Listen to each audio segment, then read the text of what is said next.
मैं समझ सकता हूं एक गरीब घर का बच्चा अपने गांव से जब निकलता है बड़ी उम्मीदों के साथ, माता पिता खून पसीने की कमाई उस पर लगा देते हैं और वो दिन और रात मेहनत करने के बाद असफल होता है, एक बार फिर प्रयास करता है, फिर असफल होता है और इस प्रकार से वो लगातार संघर्ष करते हुए अंतिम अपने जो लक्ष्य है उसकी ओर आगे बढ़ता है और उसे सफलता मिलती है।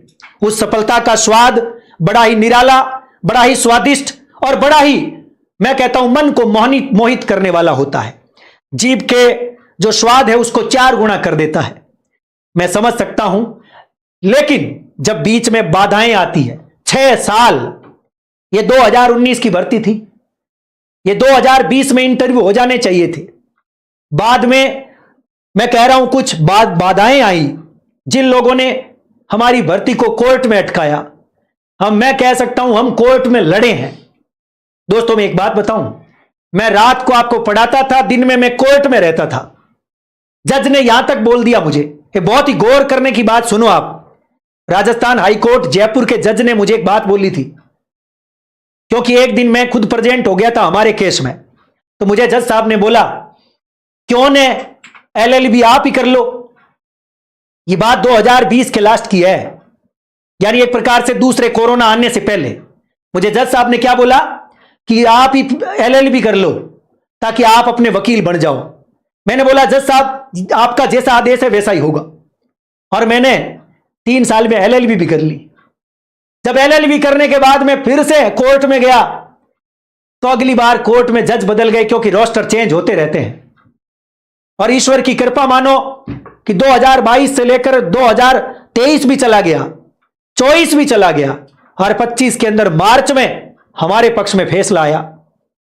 और तकड़ी बात बताऊं, एक बहुत ही गजब की बात बताता हूं।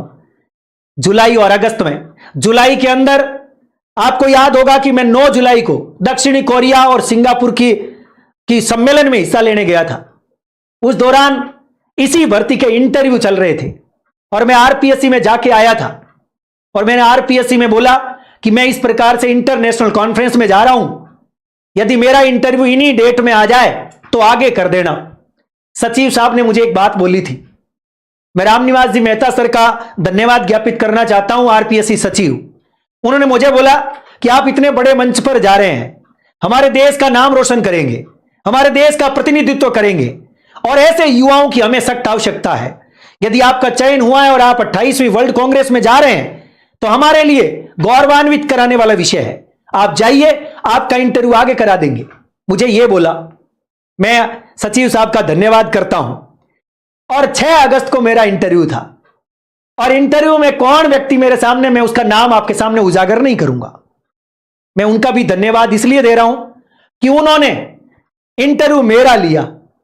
मुझे जो भी क्वेश्चन पूछा, शायद 1-2 क्वेश्चन को छोड़कर मैंने सारे ही प्रश्नों के जवाब बड़े ही, मैं कह सकता हूं, शानदार ढंग के साथ उनको दिए, तो उसका रिजल्ट आपके सामने है आज। और मैंने बताया नहीं आपको कि इस प्रकार से इंटरव्यू हो रहा है, मैंने किसी के सामने उजागर नहीं किया कि मैं RPSC में इंटरव्यू देने जा रहा हूं। ये बहुत सारी चीजें होती है जो मैंने छुपा के रखी थी।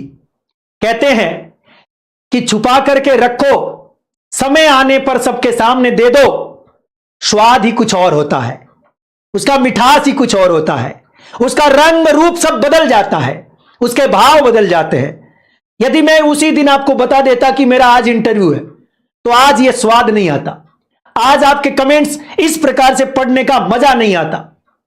ये सारी चीजें जो है, ये मेरे दिल के और मन मस्तिष्क के जो भाव है, जो वैसे तो अमूर्त रूप से मेरे भाव उजागर कर रहा हूं, जो आने वाले समय में मूर्त रूप लेंगे, जब आप जैसे मेरे छोटे भाई बहन भी बड़े और कड़े संघर्ष के साथ अपनी सफलता प्राप्त करेंगे। आज मुझे आनंद की अनुभूति हुई